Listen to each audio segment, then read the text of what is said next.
Sampai jadi.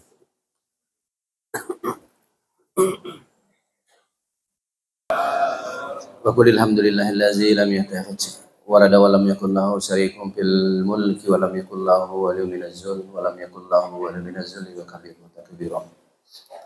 Alhamdulillah, selawat dan salam kita sampaikan kepada junjungan tercinta Rasulullah Muhammad sallallahu alaihi wasallam. Allahumma shalli wa sallim ala nabiyina Muhammad. Yang saya hormati Takmir Masjid Miftahul Yakin, Bapak Ibu jamaah sajadah fajar yang berbahagia. Sapa hari fajar, ingat Pontianak saja. Kalau di Sintang namanya MBS, menggapai berkah subuh. Jamaahnya kurang lebih seperti ini. Ya, Ketapang Suling. Dan alhamdulillah, qadarullah saya sudah hadir di momen-momen tersebut. Mobil khusus yang saya hormati sahabat saya Pak Mahmudi, semoga Allah berikan kesehatan, sehat walafiat, sehingga dan dapat beraktivitas kembali di Badan Amil Zakat Nasional Kota Singkawang. Yang saya hormati Ayahanda Jerman, dan maaf tidak bisa saya sebutkan satu persatu nih, Ustaz Beni, dan ya Abah Rasmi. Pak Kiai mohon izin kalau salah sedikit, mohon maaf. Saya lagi.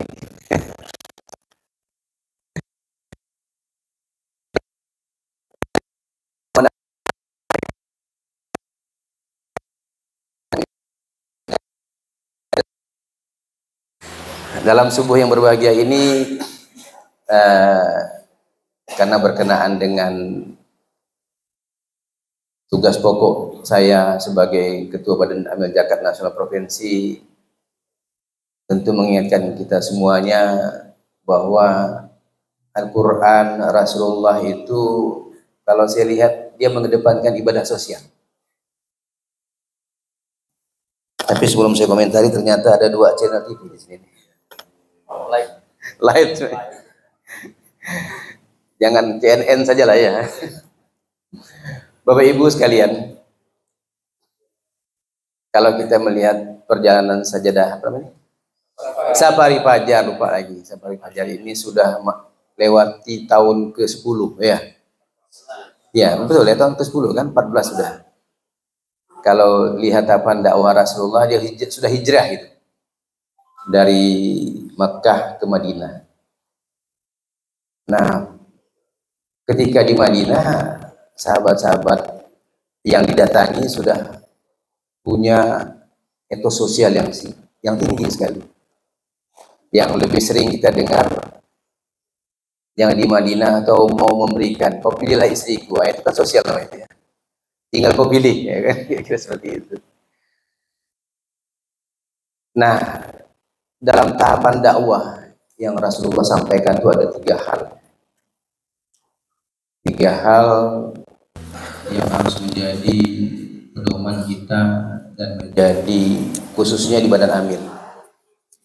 Karena 3 hal itu berkenaan dengan unit pengumpul zakat. Karena Rasulullah berdialog dan memerintahkan Mu'az bin Jabal untuk berdakwah ke Syam. Dakwah hadisnya berkenaan kepada orang-orang yang bukan Islam di negeri Syam, dan ini sudah saya praktekkan di hadapan para saudara-saudara kita bukan Muslim di Ngabang. Ya kan? Saya bilang ini hadis ini untuk bapak dengar saja baik-baik, saya bilang, dan insya Allah tidak satu pun kata-kata saya nanti akan menyinggung bapak, dan dia dengan hikmat mendengarnya. Kemudian yang 90% non muslim itu kepala sekolah SMA, karena SMA itu UPJ-nya di bawah Basis Provinsi. Bahkan yang non muslim yang bertanya, saking sukanya untuk menambah pengetahuan, jadi mudah-mudahan dapat hidayah berikutnya. Dan ternyata UPJ SMA, kalau tanding-tanding amaliyah ya, di SMA Negeri 1 Ngabang yang rutin mendistribusikan zakat sodakohnya ke Basis Provinsi. Yang kedua SMK Negeri 1 Sintang. Saya belum melihat SMA sederajat di kota Singkawang dan Sambas. Padahal ketuanya Urai M. Amin, Pak. Orang pasti tahu dia orang Sambas. Walaupun saya dari orang tua saya dulu hijrah punya anak, ya kan? Nah, berkenaan dengan ibadah ini, negara campur tangan. Oh, negara campur tangan. Dibuatkannya undang-undang spesial. Kalau kita sholat, Bapak sholat kita ikut halakoh seperti ini, negara juga ambil pusing. Dan secara pribadi kalau kita mau sholat malam sampai bengkak kaki ikut Rasulullah, Bapak tak perlu cerita sama saya dan sebaliknya. Tapi bab ibadah sosial ini, bab zakat sedekah ini, betapa konsennya negara dari Allah dan Rasulnya di breakdown menjadi undang-undang. Kemudian sampai presiden di SK-kannya Basnas, sampai gubernur di SK-kannya Urai Muhammad Amin dan kawan-kawan, sampai di kota Singkawang di SK-kannya lagi Pak Mahmudi dan kawan-kawan. Apa pasal sehingga negara begitu konsen? Negara ambil berat dalam hal ini. Dan ini yang hampir-hampir kita lupakan. Dan yang ini betul nih perbuatannya kan. Yang Rasulullah katakan adalah wasadaku burhan. Itu sosial lagi. Dimensi sosial. Kenapa Rasulullah tidak menyebutkan sholat sebagai burhan? Bapak Ibu sekalian, dalam kesempatan subuh berbahagia ini saya akan menyampaikan tentang filosofi mengapa ada UPJ, unit pengumpul zakat, yang dihadirkan di masjid ini juga, dihadirkan di instansi-instansi pemerintah, bahkan dihadirkan di satuan-satuan kecil basis kaum muslimin.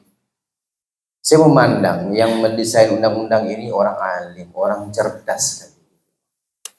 Kalau dulu Rasulullah menyuruh Mu'az itu basisnya terlalu besar. Oleh undang-undang kita dikecilkannya lagi. Ada UPJ SMP, SMA, SD. Ada UPJ Dinas Pendidikan Kebudayaan, ada UPJ dan seterusnya. Kenapa itu hadir? Apakah kita sadar semuanya? Bahkan di masjid, tentu masjidnya kerjanya dalam radius 300 meter. Kira-kira seperti itulah. Saya pernah menyampaikan ceramah saat Ramadan 1422 Hijriah ya, di Ngabang waktu itu, di Kampung Raja. Ada masjid cukup megah namanya Masjid Taqwa. Saya bangga sekali mendengar Masjid Taqwa itu, mohon maaf ini, dan menjadi semangat kita semuanya. Tidak satu pun masjid itu mengeluarkan proposalnya. Yang diambil tuh betul-betul basisnya, teritorialnya. Orang di sekitar masjid radius 500 meter. Diambil dari yang kecil sampai yang besar, dari 2.000 sampai 100.000 ke atas. Maka berdirilah masjid. Betul juga dengan namanya takwa. Apa ciri-ciri orang bertakwa? Ciri-ciri orang bertakwa adalah, kita tahu semuanya, apalagi Pak Beni tadi. Sangat pas sekali mengurai ayat Al-Quran. Allazina yunfikuna fis sarra'i wad dharra. Dimensi sosial lagi. Tadi imam, kemudian Pak Bini mengulas, dan nanti besok kita Ramadan. Besok kita Ramadan ini setiap hari ada kuliah subuh di atas mimbar Jumat disebutkan dan disuruh orang-orang beriman, kata dia, untuk berpuasa sebagaimana diwajibkan kepada orang-orang sebelum kalian, agar la'allakum tattaqun. Balik lagi ciri-ciri orang bertakwa. Tapi jarang sekali Ustaz itu mengulas di bagian ujung ini gitu kan. Hanya menyebutkan takwa sebagai bekal. Bekal yang mana? Ternyata takwa itu allazina yunfikuna fis sarra'i wad dharra. Itu sisi infak. Belum lagi sisi sedekah, sama juga. Lebih dahsyat lagi dia. Nah, sebelum saya masuk kepada 3 hal tadi, mengapa dihadirkan UPJ tadi itu, Pak? Al-Quran As-Sunnah hampir-hampir tidak membedakan terminologi zakat dan sedekah.